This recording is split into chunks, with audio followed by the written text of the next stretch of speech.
One is that we're still, for the most part, operating in first or second generation organizations.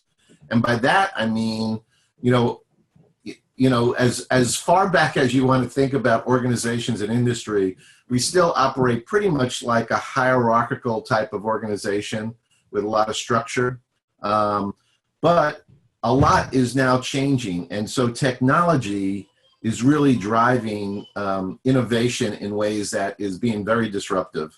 The whole digital environment that we're in, the amount of information that is coming at people at a faster rate is just amazing. I'll give you a point in case around this. If you look at Thomas Friedman's latest book, I think it's his latest book, it's called Thank You for Being Late, An Optimist's Guide to Thriving in the Age of Accelerations.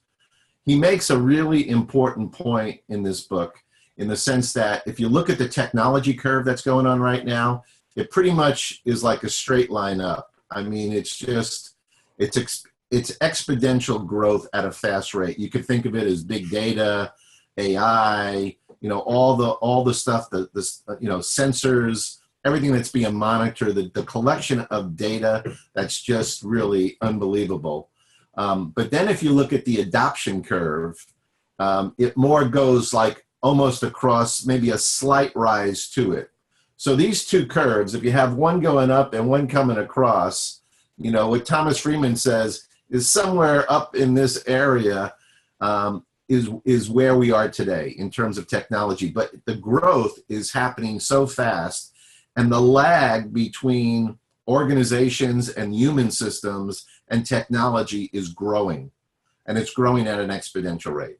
Okay, so what that means is that we're still stuck in old forms of organizations, reliant mostly on hierarchical and structure to make things happen, and yet information is just everywhere. Okay, and you look at any kind of social media tools today, and everybody is networked and wired, and information just flows freely and moving, and yet organizations operate in a different mode.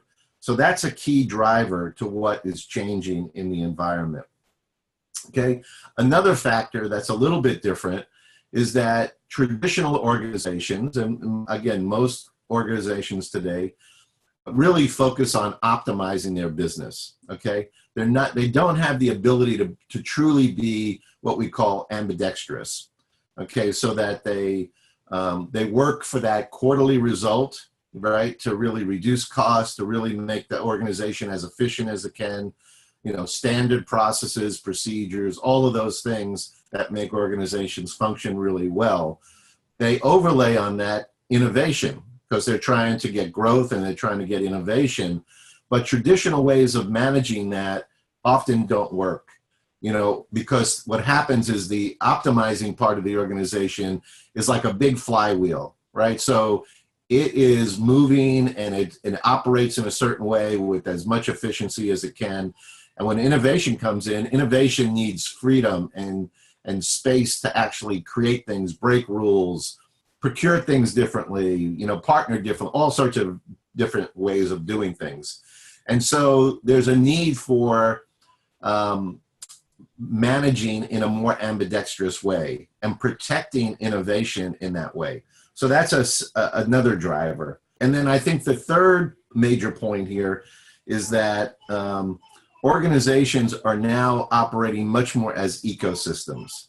Okay, where before, you were driven more by your organization, by your vision, your values of what you could control, what you could influence out in the world.